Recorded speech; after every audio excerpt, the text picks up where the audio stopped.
What's going on, bro? Check it out, man. Listen, this video, I want to give you an unfair advantage on how to dominate your 20s. Now, the reason I say unfair is because you're in a unique and critical period of your life because you are in between the ages of 20 and 29, which means you have a gift that no one else has, and it's called the gift of the compound effect.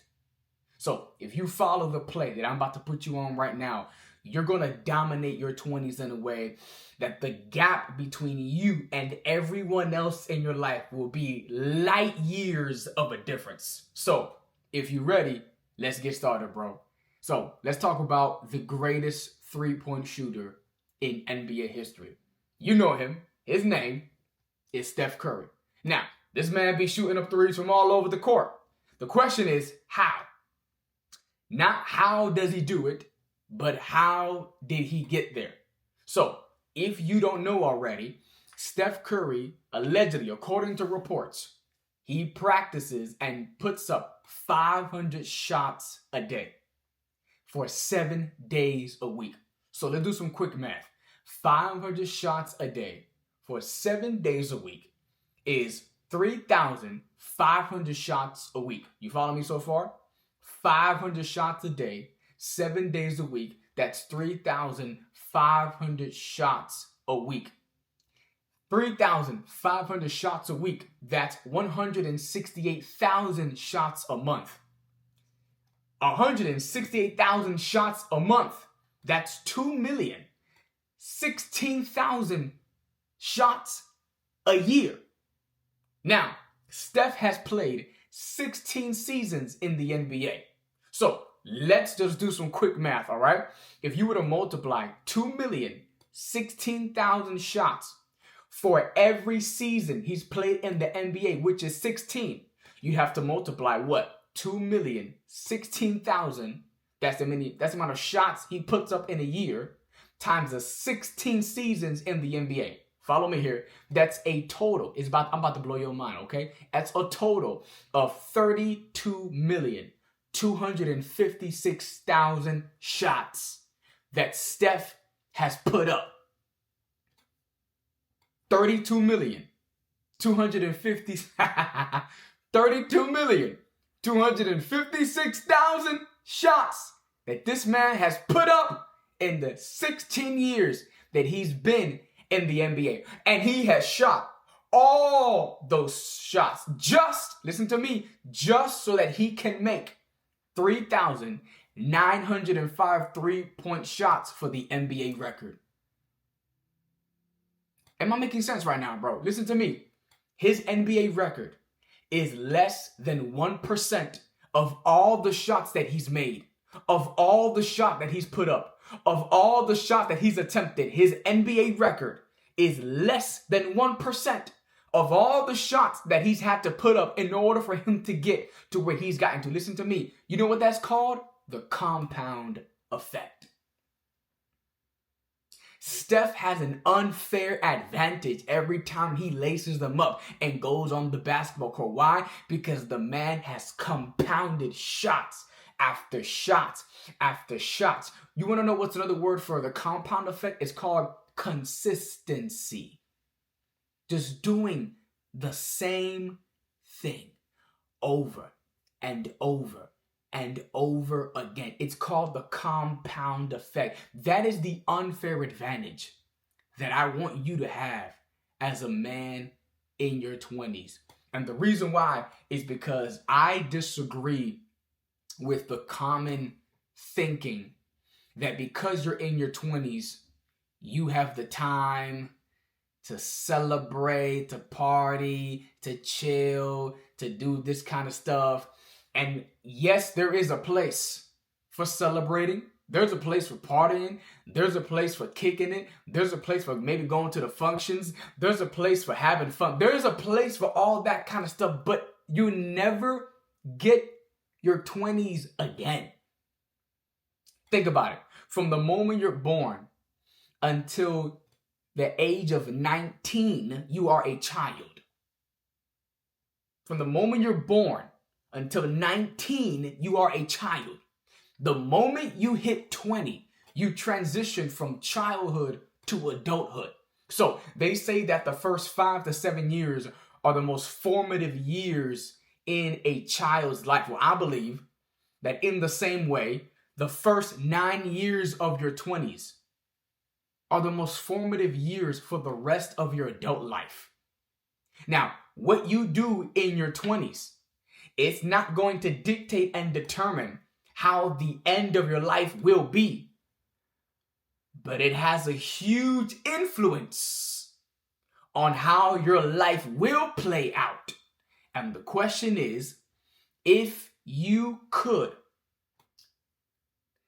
design your life in a way where you could set up yourself for success and achieve your desired outcome, why not do that when you're in your 20s?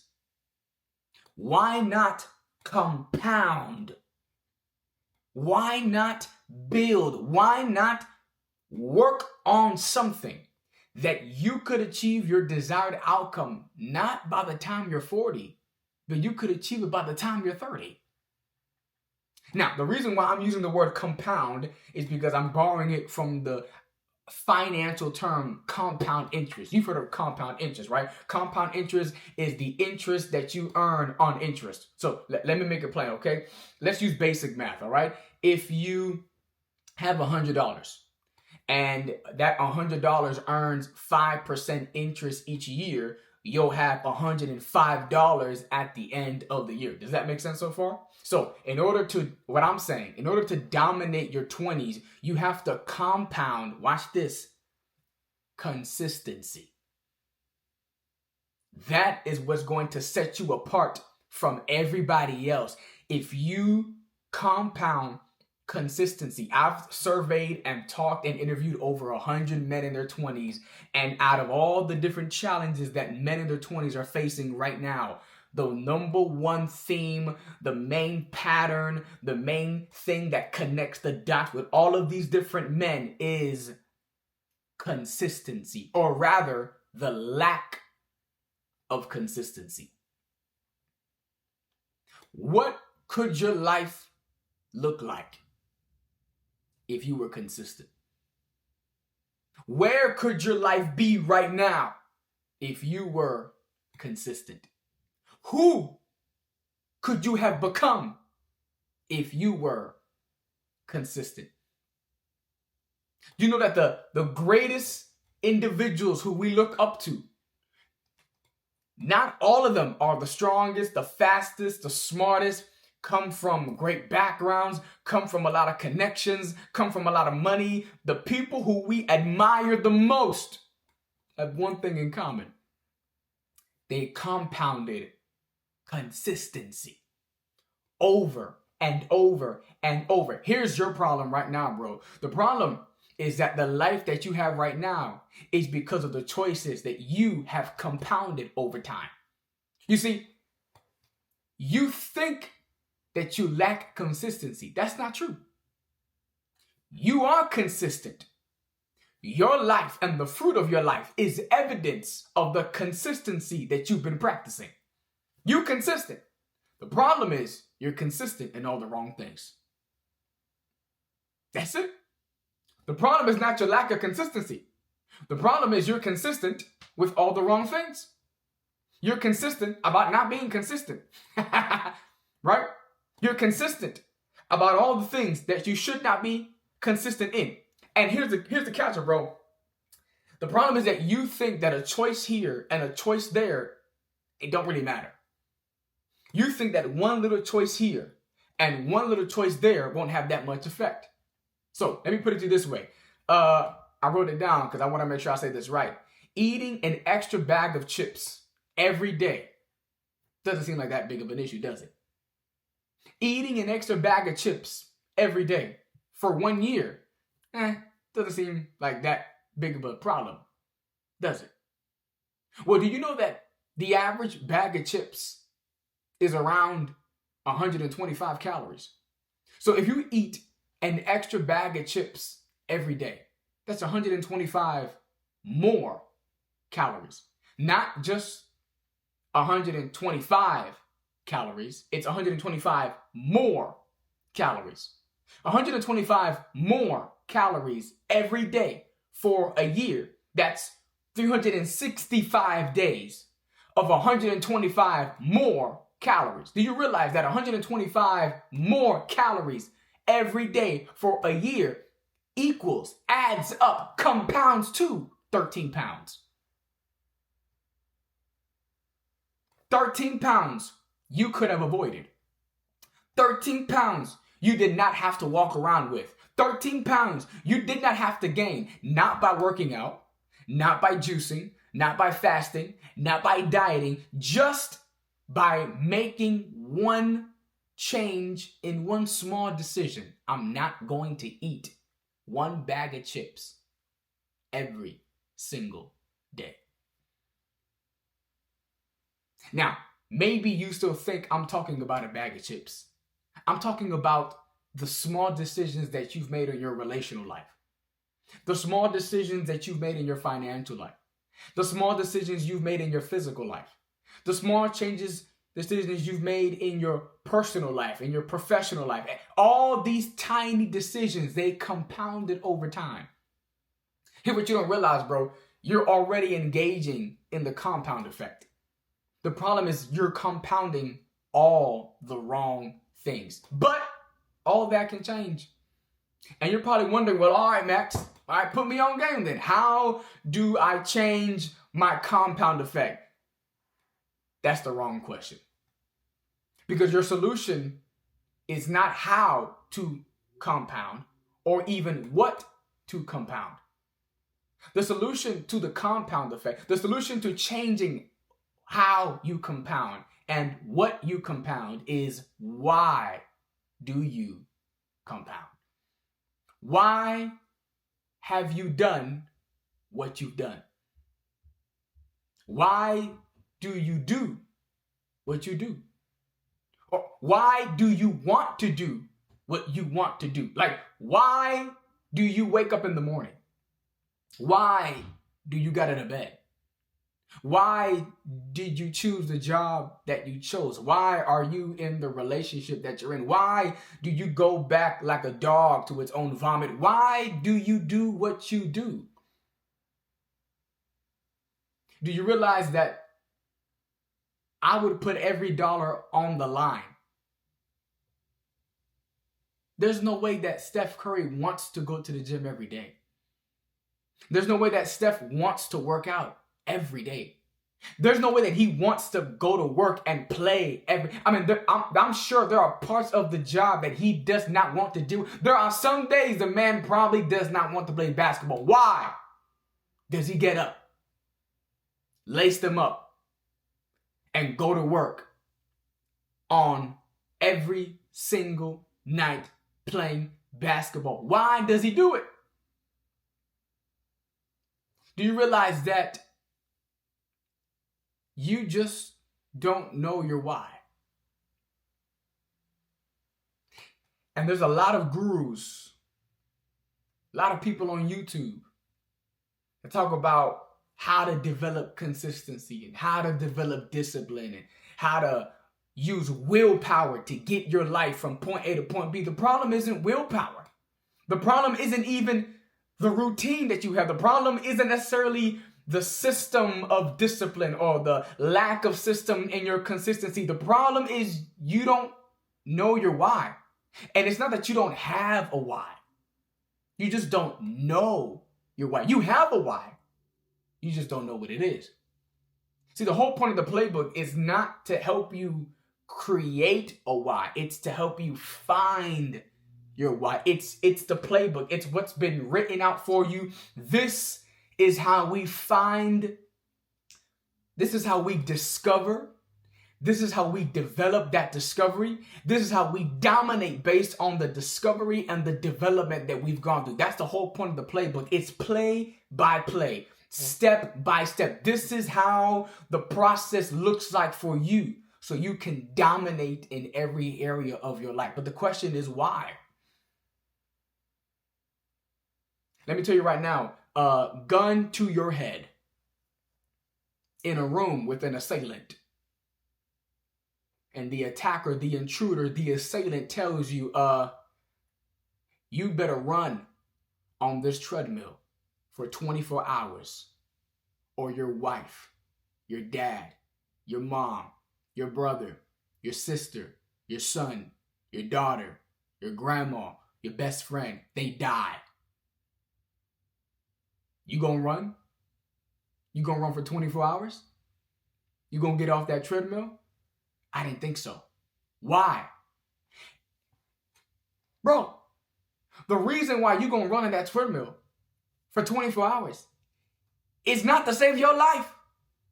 You gonna run on that treadmill for 24 hours to save the life of someone who you love.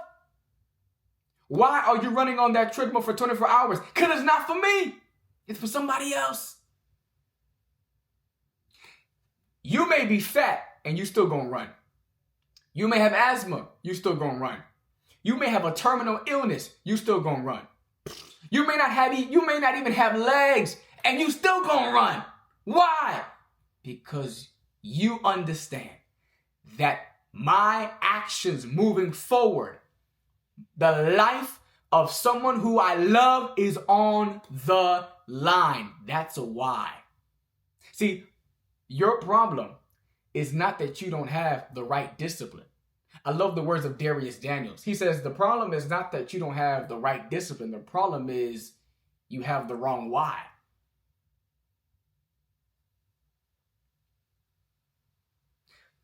The power to stay consistent, the energy to stay disciplined, what's needed to dominate your 20s in a way that will separate you light years from you and your competition is knowing your why. So how do you find a why? That's very simple. 3 steps how to find your why. Number 1, gather your core stories with someone else. Do you realize the story of Batman became how it became? Batman became who he became because of an origin story. You know his origin story. It was a late night.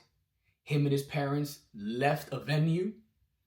His father decided to walk down an alley, maybe as a shortcut somewhere. A thief, a robber, a burglar confronted them. Killed his mom and his dad.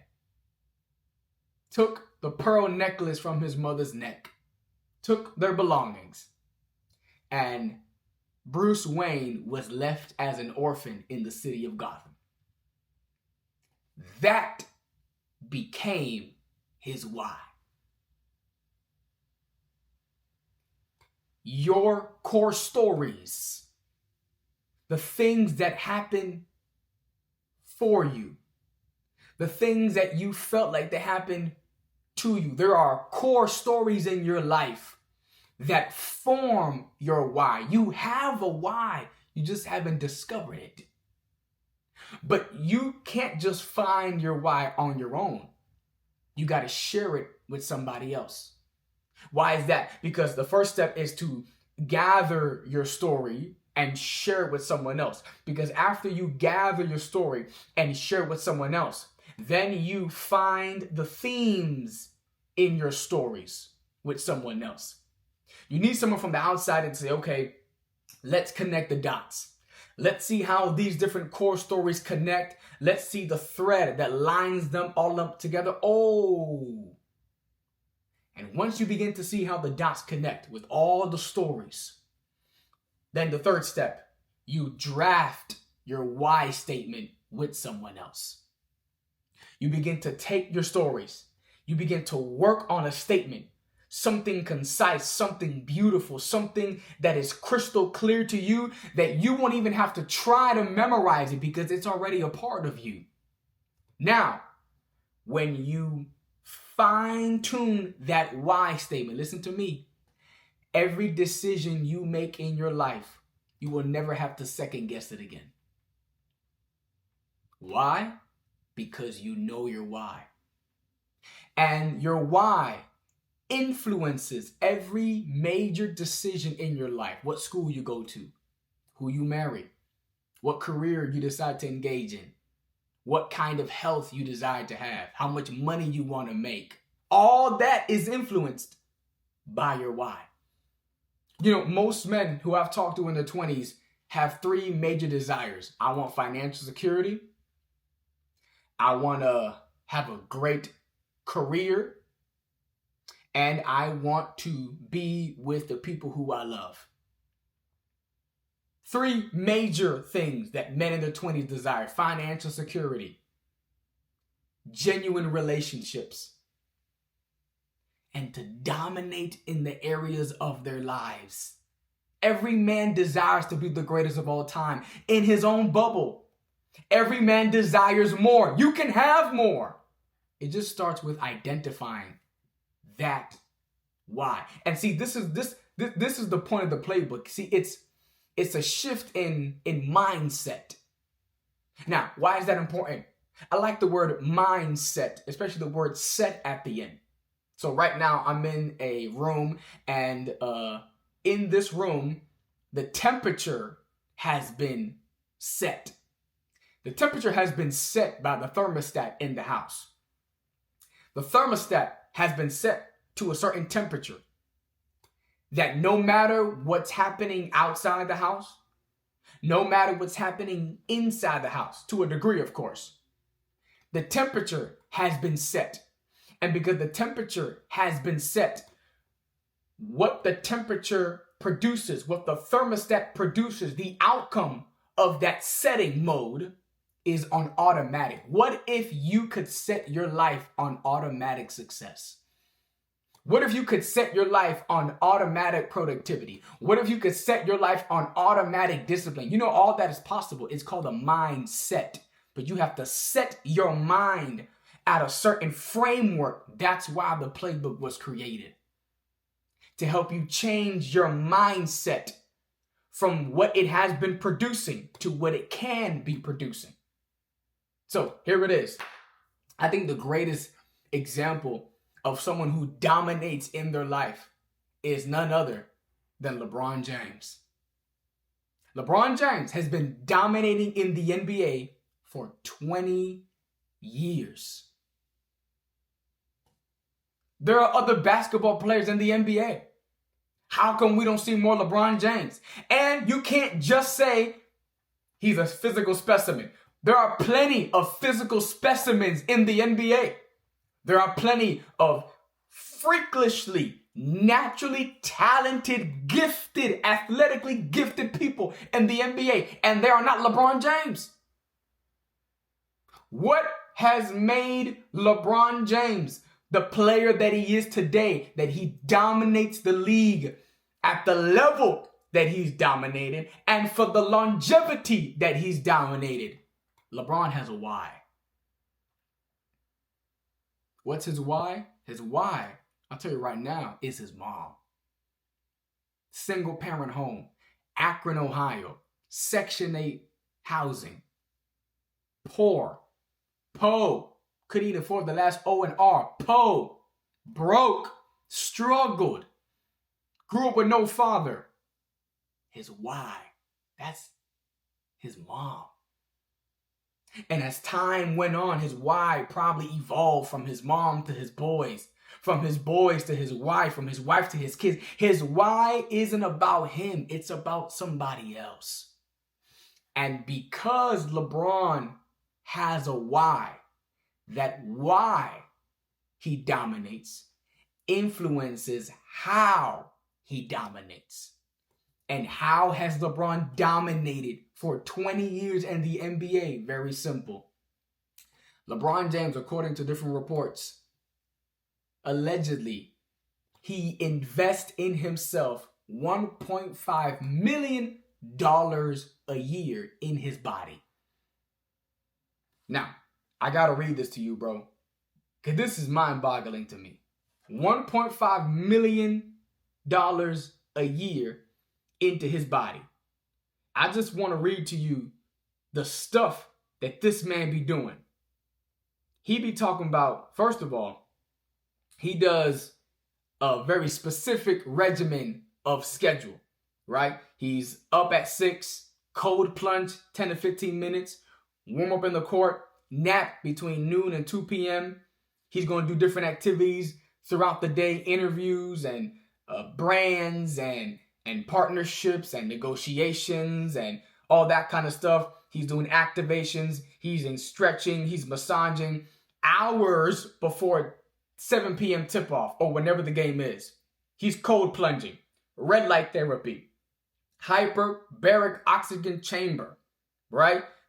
He got different people, cryotherapy, trainers, people who are watching what he eats, how he sleeps, all that. Now, of course, LeBron James may not be consistently eating the same thing every day. He may not consistently go to bed at the same time every night. He may not consistently have the same workouts. He may not consistently maybe go into the cold plunge, but he has made the decision. I'm going to invest in myself. $1.5 million. Now, I know what you're thinking. You're saying, yeah, but he's a billionaire. What's a billion to 1.5 million?